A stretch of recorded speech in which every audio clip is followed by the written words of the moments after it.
And in the conversation yesterday, the questions that followed the panel presentations, there were many comments that touched on the fact that of the lack of women's representation and senior roles in media industry.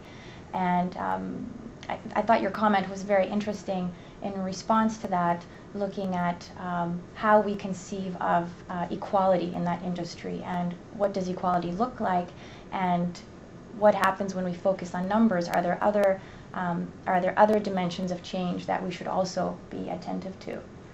Yeah, so when people are concerned about representations of women in the media, which they should be, I share those concerns. One of the first responses is, oh, we need to work to get more women working in these media organizations because those women will bring another view and the content they create will be healthier for women.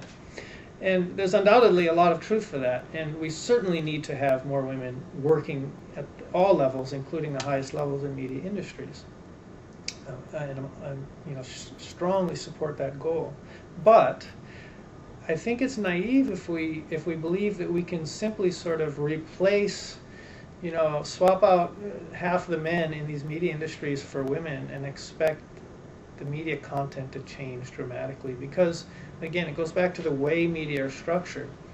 When we structure media in certain ways, by design, the internal logic of the media is going to produce certain types of content. And so if we put media within those existing structures, if we put women within those existing media structures, they're going to end up producing, by and large, the same types of content. And we already see that. So, we have women now that have risen to the highest executive ranks in the pornography industry. Mm-hmm.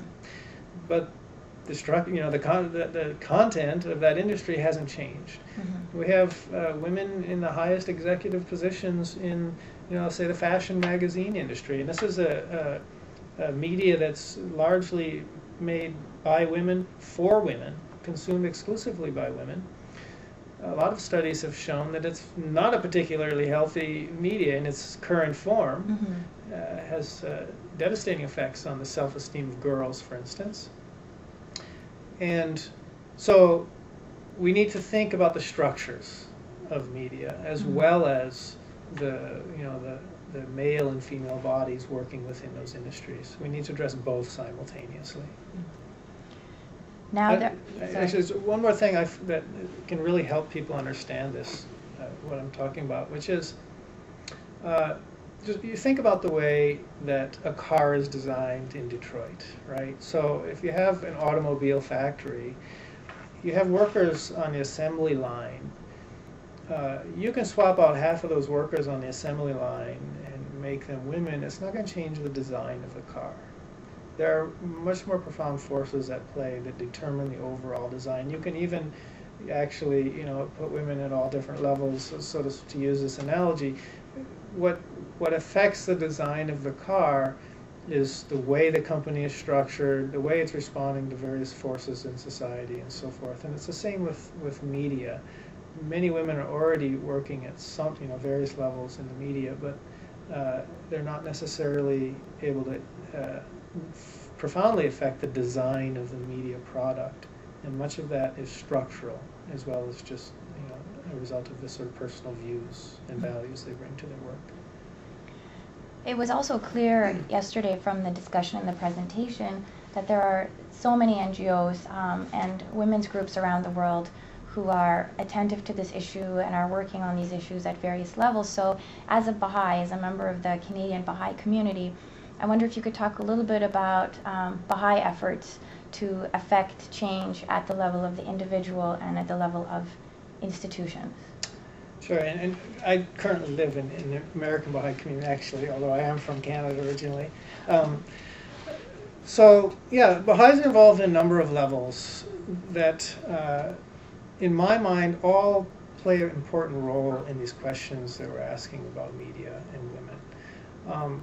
And that relate to, the individual and institutional challenges we face. So, at the individual level, while many organizations in society, many teachers and others are beginning to focus on things like media literacy, which is a sort of like training and critical awareness raising about media for children and youth, which is very valuable. Mm-hmm.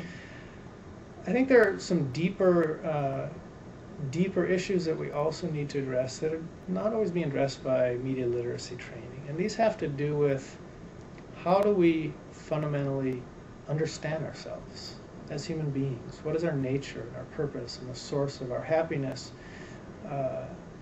How do we, perceive our life goals and aspirations, and these sorts of deep questions that, in my experience, actually can play a profound role in, first of all, mediating the influence of the media on us as individuals. So, I mean, if we're secure in our self-understanding, if we see ourselves as noble, spiritual beings with a purpose to leave this world better than we found it, for instance, that internal purpose and sense of self-understanding is a very important factor in how susceptible we are to media messages that often try and cultivate the opposite, which is narcissistic, self-involved, materialistic human being, which is what much of the commercial media is trying to cultivate. So within the Baha'i community, like many other communities, we're working very hard to develop approaches to raise and educate children, to have that inner sense of self-security and self-understanding and purpose in life.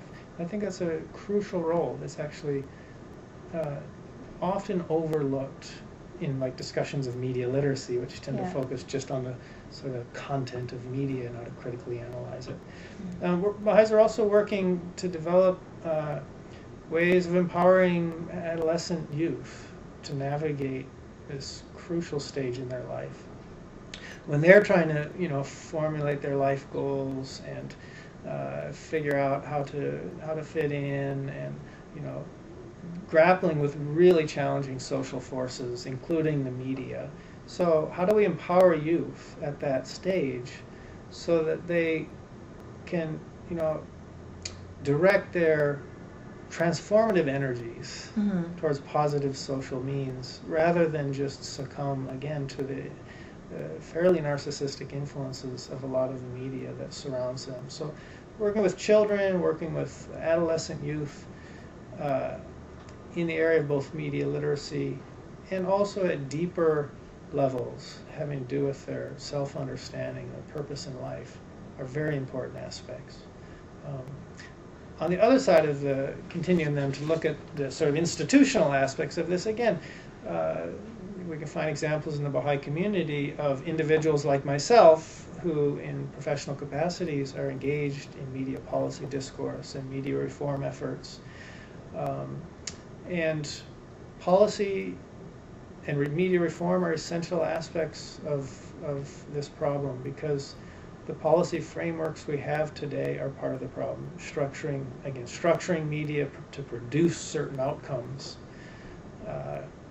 is part of the problem. We need to restructure media, and there are some brilliant ideas out there, some very good models actually already in existence that can be built on and expanded. So there are a number of Baha'is who are working with many others around the world to sort of elevate media policy discourse and achieve meaningful media policy reforms. Also within the Baha'i community, we've been working for over a century really on some of the more profound questions of governance that lead to the policies that we have today around media, and how do we reform the structures of governance in our society that produce not only questionable media policies, but a wide range of other questionable policies. How do we make governance more just, more responsive, more sustainable? So those are also areas that Baha'is been working very closely and very hard at for many years, grappling with those questions. I think it's